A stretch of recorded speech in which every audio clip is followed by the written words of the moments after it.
Right. Many African states are obviously weaker institutionally than Venezuela, at least it's fair to say.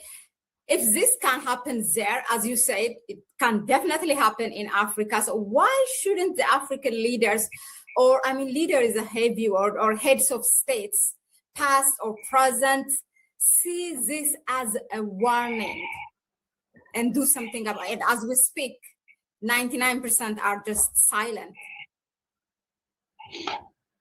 So they would do that if they were, I guess, if they had ambitions of sovereignty, or if they saw themselves as sovereign.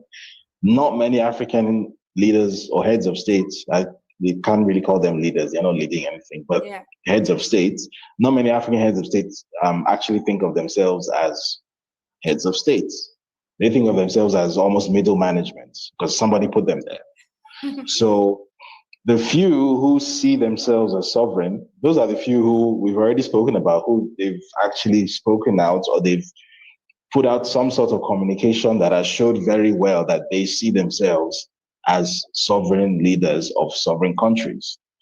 But for the most part, that's just not the case. So it kind of falls down to people like us who come from countries that, that may be led by some of these characters, to try and, through platforms like this, to try and speak directly to the generality of people and make people understand that whether or not your head of state thinks of himself as sovereign or not, you are allowed to be sovereign, right? Your country is allowed to be sovereign.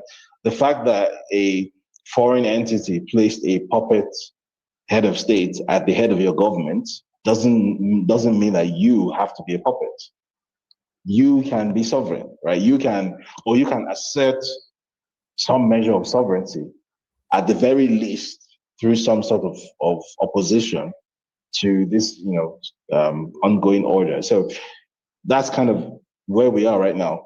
So no, you're probably not going to get much of the kind of reaction that you're looking for from the current African heads of state that exist. In fact, you're probably, if it were down to the likes of Bola Tinubu and William Ruto and Patrice Talon and the usual suspects, you'd probably even hear congratulations to the US for taking down a dictator or some other nonsense like that. That's the kind of thing you'd probably hear from them. I mean, you've seen Bobby Wine today, who's not even a head of state yet. He's just an opposition candidate in Uganda, but he's already basically cheerleading and saying, as you're celebrating the ouster of a dictator, don't forget us and you get blah, blah, blah.